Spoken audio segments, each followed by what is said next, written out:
Selamat datang kembali para novelers di channel Bacain Novel. Kali ini Mimin akan lanjutin kembali bacain alur cerita novel, Fernando Menantu Kaya Raya, sambungan dari video sebelumnya. Tapi sebelum itu, jangan lupa bagi yang belum subscribe tolong di-subscribe, agar Mimin makin semangat upload alur cerita novelnya.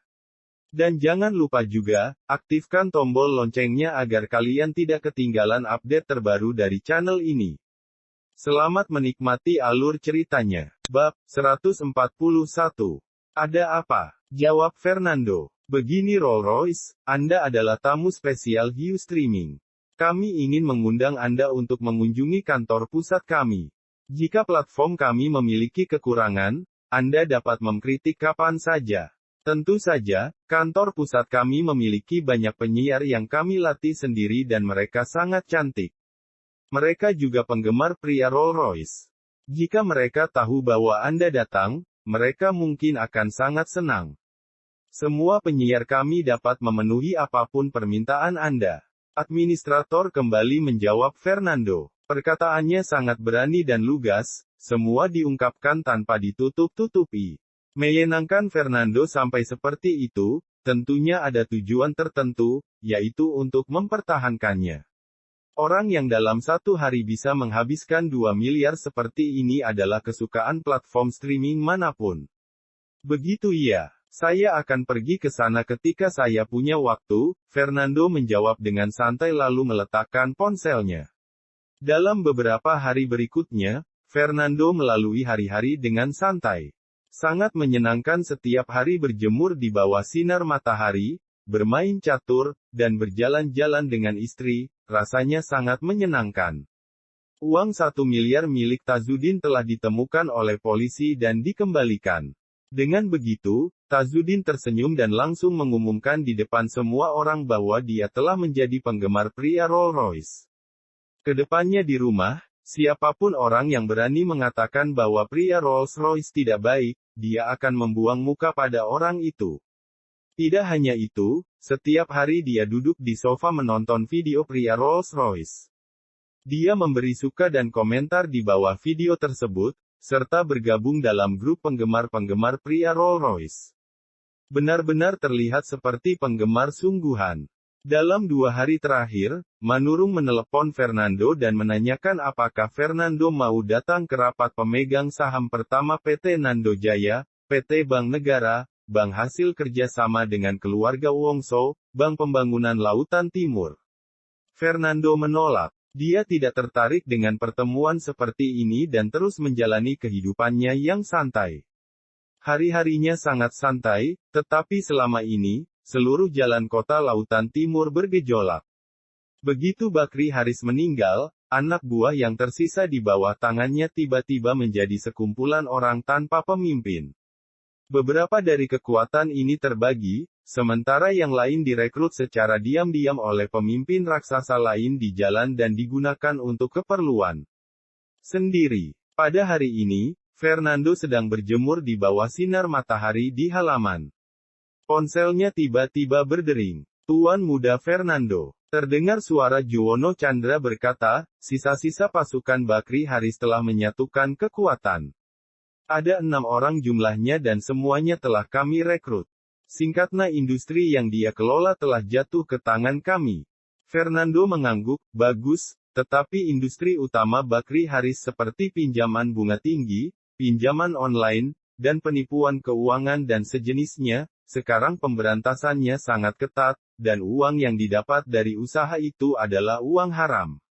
Karena itu, hentikan semua usaha yang berhubungan dengan industri ini. Mulai hari ini hingga seterusnya tidak boleh ada yang terlibat dalam bisnis seperti ini. Baik, Tuan Muda Fernando. Saya akan menyelesaikannya sekarang, Juwono Chandra mengangguk. Jika masih muda, mungkin Juwono tidak rela menghentikan industri-industri tersebut. Apalagi di balik industri seperti ini ada keuntungan yang jumlahnya cukup membuat orang tercengang. Namun selama bertahun-tahun, dia sering membaca kitab Buddha dan sangat percaya pada siklus sebab akibat dan karma. Karena itu, di dalam hatinya ada rasa penolakan terhadap industri ini.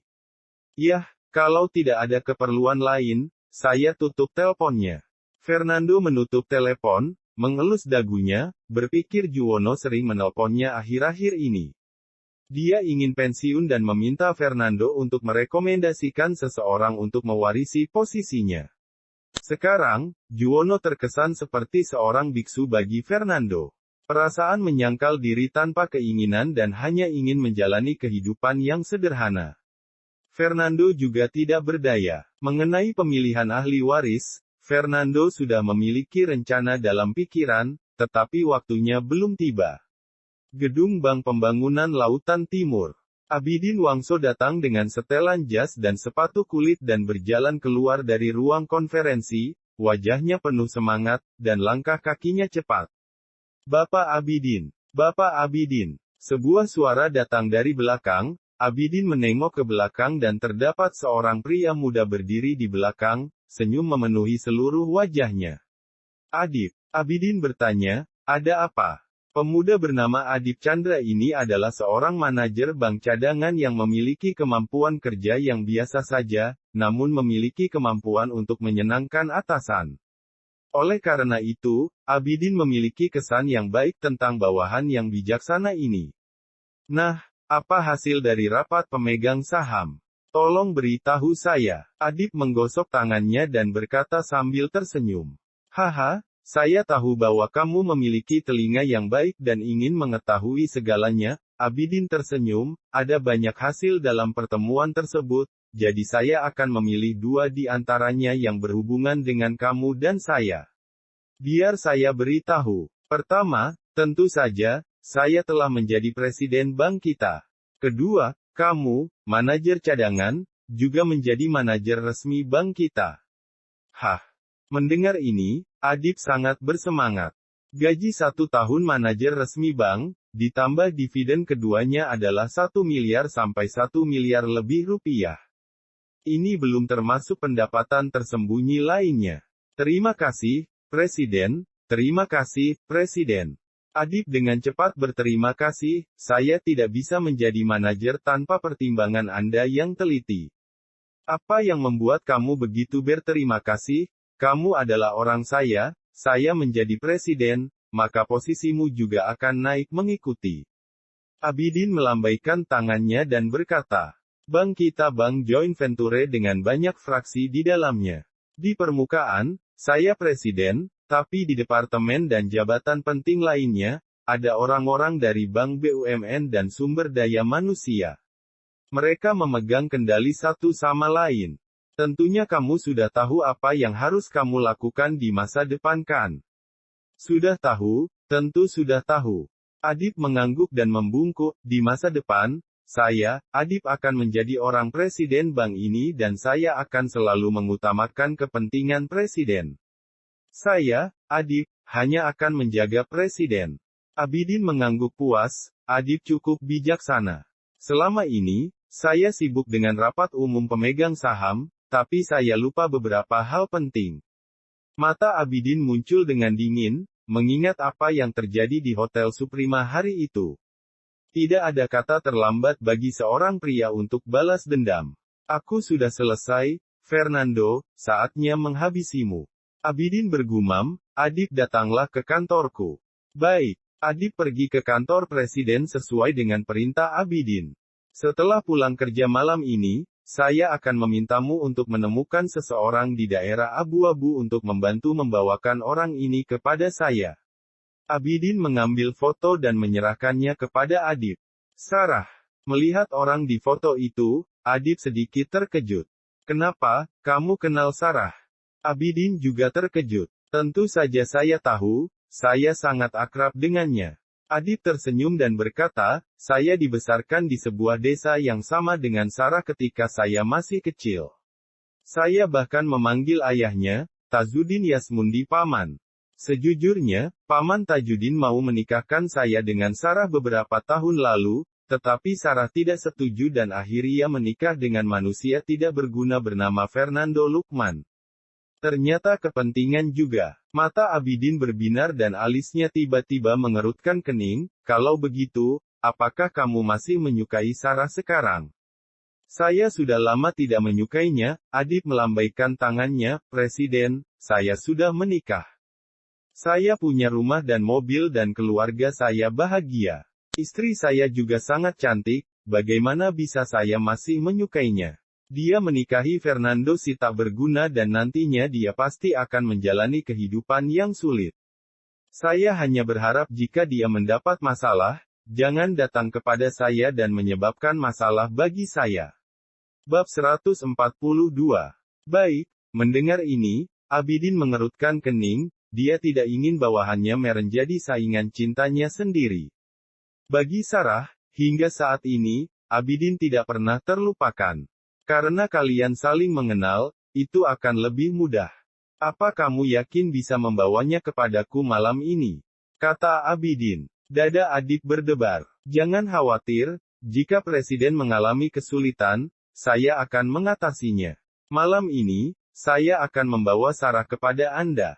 Bagus. Masalah ini selesai, aku akan mengizinkanmu duduk di posisi manajer umum selama 5 tahun. Abidin mengangguk. Terima kasih atas nasihat Anda. Mata Adib berbinar, dia berterima kasih dengan cepat dan kemudian meninggalkan kantor. Pukul 8 malam. Fernando yang sedang duduk di sofa sedikit mengernyit karena Sarah belum pulang kerja, hal ini membuatnya sedikit tidak nyaman. Satu rumah juga sedang menunggu Sarah pulang dari bekerja. Jika melihat yang sebelum-sebelumnya, Sarah paling malam pulang terlambat adalah sekitar pukul 7. Bukankah kakak lembur? Bagaimanapun juga, dia adalah kepala yang bertanggung jawab atas proyek daerah miskin, dan dia pasti sangat sibuk dengan pekerjaannya. Jaina menjelaskan. Tidak, bahkan jika dia lembur, dia akan menelepon untuk menyuruh kita makan dulu dan jangan menunggunya. Fernando menggelengkan kepalanya. Selain itu, Fernando sudah menelepon Manurung sebelumnya, dan beban kerja yang ditugaskan ke Sarah tidak banyak, dia bahkan tidak perlu lembur. Fernando, coba pikirkan sendiri, bukankah hatimu merasa tidak nyaman? Tazudin mendengus dingin. Sarah bekerja di luar setiap hari dan menghasilkan uang untuk menghidupi keluarganya. Sedangkan kamu, hanya tahu makan dan menunggu kematian. Fernando terlalu malas berbicara dengan Tazudin, dia pun naik ke atas, pergi ke kamar, dan menelepon Manurung. Halo, Pak Fernando, suara Manurung terdengar. Apakah istriku lembur hari ini? Kenapa dia belum pulang? Tanya Fernando. Tidak, Nyonya Sarah tidak pernah lembur di perusahaan kita, dia pulang kerja tepat waktu jam 5 sore, kata Manurung dengan heran. Baik, aku mengerti, Fernando mengangguk sebelum menutup telepon. Hatinya menjadi terganggu, jika pulang kerja jam 5, meski ada kemacetan lalu lintas, tidak akan macet sampai jam 8. Tiba-tiba, ponsel Fernando berdering. Dia melihat itu adalah nomor yang tidak dikenal. Fernando langsung menekan tombol jawab. Fernando bukan. Apakah kamu sedang khawatir? Memikirkan istrimu, kenapa tidak pulang sampai sekarang? Terdengar suara penuh dengan nada mengejek. Abidin. Fernando mengerutkan kening dan mendengar suara Abidin. Hei, ingatanmu bagus juga. Setelah beberapa hari, kupikir kamu telah melupakan suaraku. Abidin terkejut, dia berkata lagi. Di Hotel Suprema hari itu, aku memberimu 10 miliar dan menyuruhmu untuk meninggalkan Sarah. Egomu sangat tinggi ya. Kamu tidak menginginkan 10 miliar dan juga merusak kartu bank milikku. Sepertinya kamu sangat kaya, benar. Apa yang akan kamu lakukan? Fernando bertanya dengan dingin. Bukankah kamu sangat kaya? Baiklah, dalam 1 jam, berikan aku uang tunai 10 miliar, datanglah ke menara selebriti dan temui aku, maka Sarah akan baik-baik saja. Jika tidak, Abidin tertawa sinis. Tapi jangan khawatir, Sarah baik-baik saja dan aman sekarang. Kamu mencintai Sarah, aku juga mencintai Sarah. Selama Sarah tidak mau, aku tidak akan memaksanya untuk melakukan apapun. Tentu saja, kesabaranku terbatas, jika aku tidak menerima uang dalam waktu 1 jam, kemungkinan kesabaranku akan habis. Memaksa orang melakukan sesuatu yang tidak dia inginkan, kadang-kadang cukup menarik juga. Setelah berbicara, Abidin pun menutup telepon. Pada saat yang sama, di lantai atas gedung selebriti, Abidin dengan santai membuang telepon ke samping dan menatap Sarah yang ada di depannya. Abidin sama sekali tidak menyembunyikan tatapan cinta dan keserakahannya di dalam matanya. Abidin, kamu benar-benar ahli dalam hal ini. Kamu menyuruh adik berbohong kepadaku, mengatakan bahwa ayahku mengalami kecelakaan mobil dan membawaku ke sini. Wajah Sarah sedingin es, dan dia gemetar karena marah. Tahukah kamu bahwa ini penculikan? Tahukah bahwa kamu telah melanggar hukum? Penculikan. Sarah, saat kamu di sini, dari awal aku tidak melakukan apapun padamu. Bagaimana bisa ini penculikan? Kamu mendengar apa yang baru saja aku katakan, aku mencintaimu, kalau kamu tidak mau, aku tidak akan memaksamu melakukan suatu hal. Abidin tersenyum. Tentu saja, jika Fernando tidak membawa uang 10 miliar dalam 1 jam, maka kesabaranku akan hilang. Aku akan memaksamu melakukan hal yang tidak kamu inginkan, hahaha. Abidin menatap sosok Sarah, melihat dari ke atas dan ke bawah, pria itu menggilat bibirnya dan matanya menjadi lebih rakus. Inilah tubuh yang dia inginkan dalam mimpinya, dan hari ini akhirnya dia mendapatkan apa yang dia inginkan. Presiden, menurut saya apa yang Anda katakan barusan benar-benar tidak perlu. Fernando adalah orang miskin yang tidak berguna, karena dia hanya tinggal di villa milik Sarah, Adib berkata dari samping. Bagaimana dia bisa datang membawa uang sebanyak 10 miliar dalam 1 jam? Bahkan jika di kartunya terdapat uang 10 miliar, tetapi pada saat ini bank ditutup, di mana dia bisa mendapatkan uang? Kamu tidak mengerti, Abidin datang melambaikan tangannya. Aku tahu bahwa Fernando tidak bisa membawa uang 10 miliar, tapi dia pasti bisa mendapatkan uangnya. Yang aku inginkan adalah membuat Fernando putus asa saat melihat wanita yang dicintainya berbaring di tempat tidur bersamaku.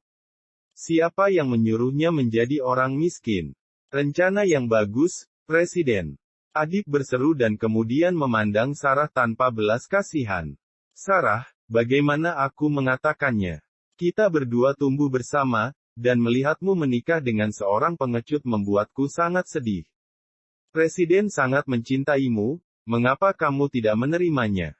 Bagaimana kalau kamu menelepon Fernando sekarang, menceraikan dia, lalu hidup dengan presiden yang akan membuatmu makmur, sejahtera dan bisa menikmati hidup? Presiden bisa membuatmu menjalani kehidupan bak seorang wanita bangsawan yang diimpikan oleh banyak wanita. Dalam kehidupan yang seperti ini, Fernando si pengecut itu tidak akan bisa memberikan kehidupan yang demikian kepadamu. Adib, bisakah kamu berhenti bermimpi? Tidak mungkin aku menceraikan suamiku. Sarah menatap Adib dengan dingin. Oh, keras kepala, sepertinya dengan membuatmu tersiksa sedikit, maka kamu akan menyesali pernikahanmu yang tidak berguna dengan Fernando. Adib menghela napas ringan. Tik-tik, waktu berlalu dengan cepat, dan 1 jam akan segera tiba. Masih ada 5 menit, Fernando masih belum datang, kurasa dia tidak akan datang. Adib melihat arlojinya dan kemudian memandang Sarah. Sarah, menurutku kamu harus mengambil inisiatif dan bekerja sama denganku. Aku adalah pria yang tidak suka kekerasan, kecuali terpaksa. Apa yang ingin kamu lakukan? Sarah sangat ketakutan sehingga wajahnya tiba-tiba menjadi pucat, dan keringat dingin keluar dari dahinya. Adib, kamu keluarlah, serahkan ini padaku. Abidin mengangkat tangannya dan melambai.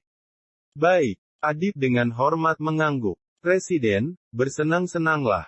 Adib berbicara sambil berjalan keluar. Abidin menjilat bibirnya dan mulai melepaskan dasinya. Dia menatap Sarah dengan mata membara, dan hatinya sangat bersemangat. Sarah, gadis yang dia kejar selama 4 tahun di universitas tetapi tidak berhasil. Dia memimpikannya Sarah setiap malam hingga tak terhitung berapa kali jumlahnya. Tidak lama lagi, dewinya akan berbaring tanpa pakaian di tempat tidur dan membiarkan Abidin mengambil alih. Apa yang lebih baik dari menaklukkan gadis idamanmu pada masa sekolah? Bab 143.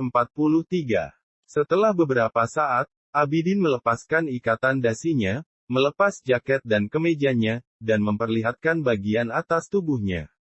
Ekspresi Sarah berubah, dan ketika dia melihat pisau buah di atas meja, Sarah segera mengulurkan tangan, mengambil pisau tersebut, dan meletakkannya di lehernya sendiri.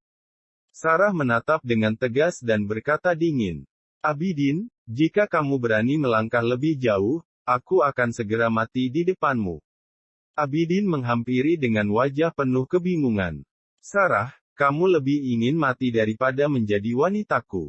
Fernando adalah orang yang tidak berguna, pantaskah dia mendapatkan cintamu yang begitu dalam? Aku, Abidin, bagaimana bisa aku dibandingkan dengan sampah itu? Pada aspek manapun, kamu tidak bisa dibandingkan dengan suamiku." Suara Sarah terdengar dingin. "Omong kosong." Abidin juga mengangkat alisnya dengan marah. Pengecut itu, selain memiliki sedikit kemampuan berkelahi dan keterampilan, apa kelebihannya? Dalam hal pekerjaan, aku adalah seorang presiden bank, aku memiliki masa depan yang menjanjikan. Dalam hal latar belakang keluarga, ayahku masuk dalam daftar orang terkaya Harun. Dari segi penampilan, aku merasa tidak kalah dari Fernando. Aku benar-benar tidak mengerti mengapa kamu begitu mencintai Fernando. Siapa yang bisa memahami soal cinta?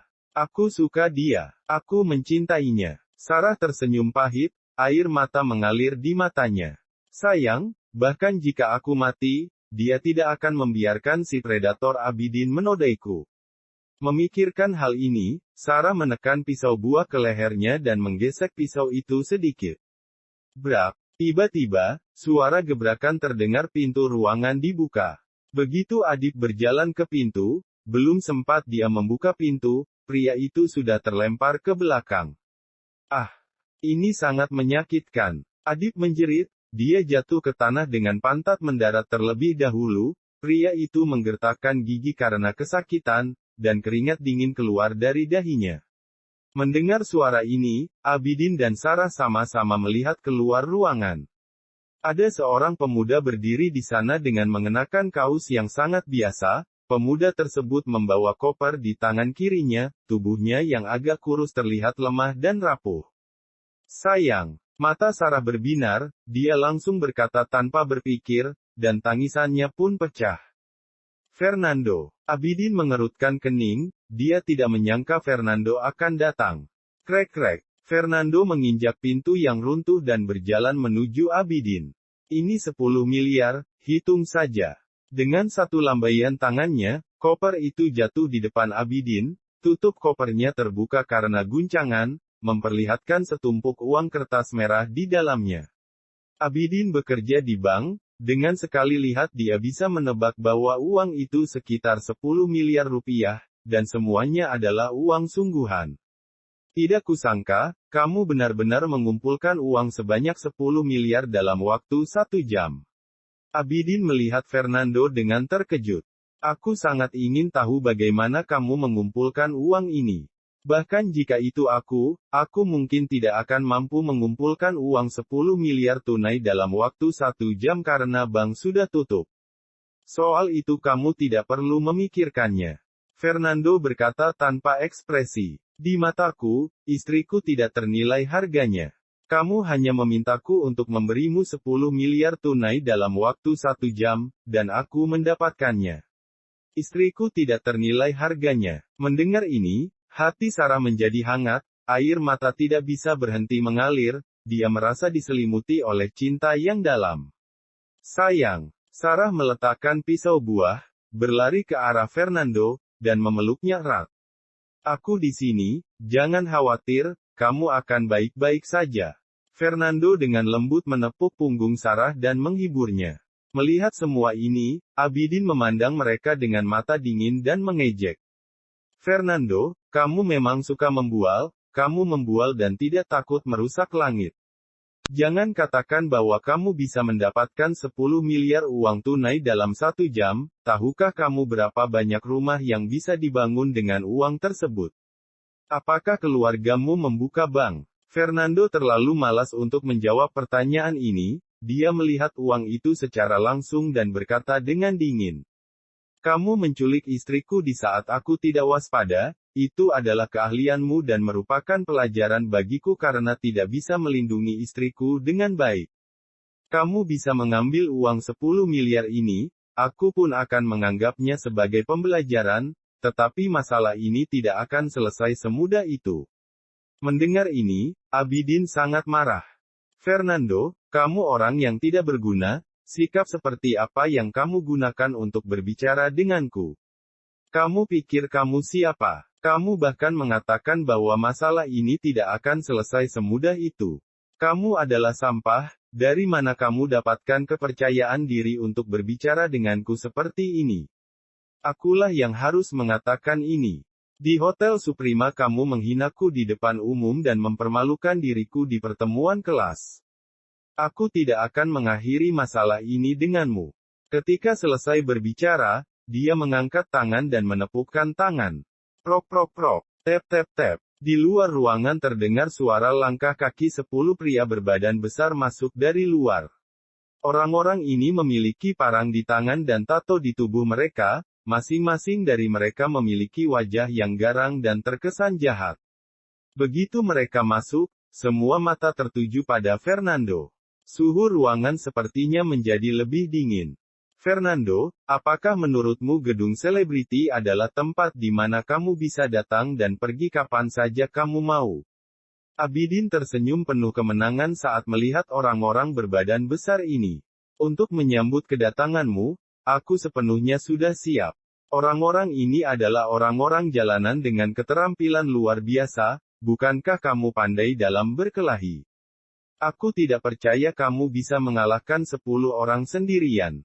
Melihat orang-orang ini, hati Sarah menegang, telapak tangannya berkeringat. Tidak apa-apa, Fernando menggelengkan kepalanya, dia sama sekali tidak khawatir dengan orang-orang ini. Fernando, kamu bisa berlutut dan memohon ampun sekarang, aku sedang dalam suasana hati yang baik, aku bisa melepasmu, aku tidak ingin rumahku berlumuran darah. Abidin mencibir dan berkata, aku masih tidak mengerti. Dalam hal latar belakang keluarga, ayahku masuk dalam daftar orang terkaya Harun. Dalam hal pekerjaan, aku adalah presiden bank. Dalam hal penampilan, aku tidak kalah denganmu. Bagaimana bisa Sarah tergila-gila padamu?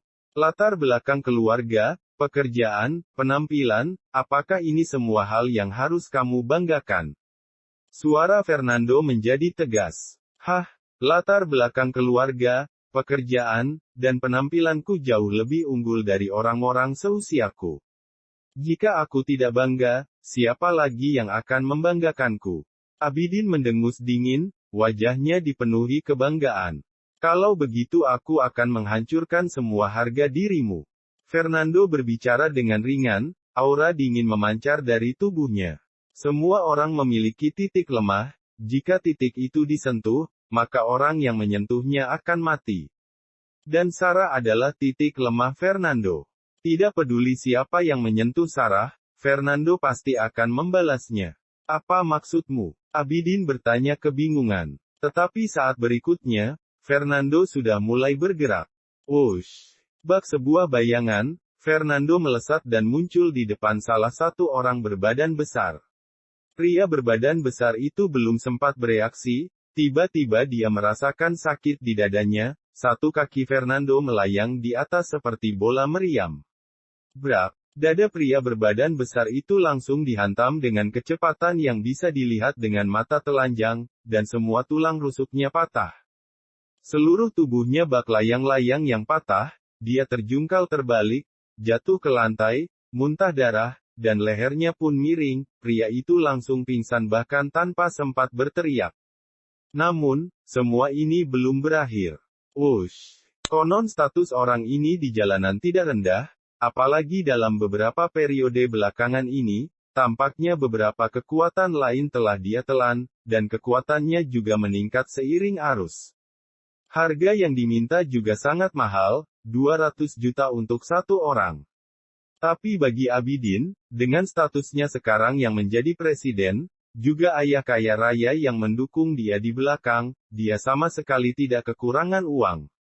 Baik, kamu cukup membayarnya. Hasan tersenyum, dia mengeluarkan sapu tangan dari lengannya, berlutut, dan kemudian menyeka sepatu kulitnya. Pria itu berkata, "Katakan saja, siapa yang membuat kamu jengkel? Kak Hasan akan membantumu membereskan dia. Dia orangnya." Abidin menunjuk ke arah Fernando dan tersenyum dingin. "Fernando, tanggal kematianmu telah tiba. Kekejamanmu mengejutkanku, kamu bisa menghajar 10 orang seorang diri. Tapi sekarang, bisakah kamu menghajar 40 orang? Memukul 10 orang seorang diri?" Hasan terkejut. Dia baru sadar bahwa ada 10 rekannya terbaring di tanah sambil mengadu kesakitan. "Cari mati rupanya, bahkan anak buahku pun berani kamu lawan. Sekarang di seluruh jalanan kota Lautan Timur, siapa yang tidak menghormatiku?" Dengan mengatakan itu, Hasan mengikuti arah jari Abidin dan melihat Fernando. "Nah, kenapa pemuda ini terlihat familiar?" Hasan terkejut, dan saat berikutnya pupil matanya menyusut, air wajahnya berubah drastis, dan keringat mengalir di punggungnya. Dia sangat ketakutan hingga terduduk di tanah. Hasan mengenali pemuda ini. Dia adalah Fernando. Hasan memiliki bekas luka di bawah tangannya dan sempat dirawat di rumah sakit umum. Dia terluka parah karena menyinggung Fernando. Karena kekejaman Fernando, hingga saat ini Hasan memiliki trauma. Selain itu, pemuda ini adalah orang yang menyelamatkan Kak Juwono. Kak Juwono adalah bosnya. Bisakah Hasan menyinggung perasaan orang yang sudah menyelamatkan bosnya? Bukankah sama saja dengan mencari mati? "Kak Hasan, cepatlah, dia orangnya." Melihat Hasan yang tidak melakukan apapun, Abidin segera mendesak. "Aku pukul kamu." Hasan mengutuk, melangkah maju, mengangkat tangannya, dan menamparkan wajah Abidin. Plak, suara tamparan itu terdengar jelas. Abidin menutupi wajahnya, dia sangat kesakitan dan menatap Hasan tidak percaya. "Kak Hasan, kamu..." Abidin bingung dan tidak mengerti, bukankah Hasan harusnya melawan Fernando? Mengapa memukul dirinya? "Abidin, kalau kamu ingin mati, jangan melibatkan aku." Hasan berteriak dengan marah, lalu menatap Fernando lagi. Dia tiba-tiba tersenyum. "Pak Fernando, lama sekali aku tidak melihatmu, bagaimana kabarmu akhir-akhir ini?" Baik, Fernando memandang orang-orang besar itu dan bertanya kepada Hasan. "Ini orang-orangmu?" Ekspresi Hasan berubah, dia tidak berani menyembunyikan apapun. Hasan pun berkata dengan cepat. "Iya, mereka orangku, tapi Pak Fernando, jika aku tahu bahwa kamu yang akan dihajar oleh Abidin, bahkan jika aku diberi keberanian yang besar, aku tidak berani membawa siapapun kemari." Fernando bukanlah orang yang kejam dan tidak masuk akal. Fernando tidak ingin memperdebatkan hal ini dengan Hasan, jadi dia hanya melambaikan tangan. Wush! Pisau buah itu terbang menuju Hasan. Dengan sekali kedipan mata, Hasan buru-buru menangkap pisau buah tersebut dan langsung tersenyum. "Pak Fernando, jika kamu punya permintaan, katakan saja padaku. Orang ini telah menculik istriku.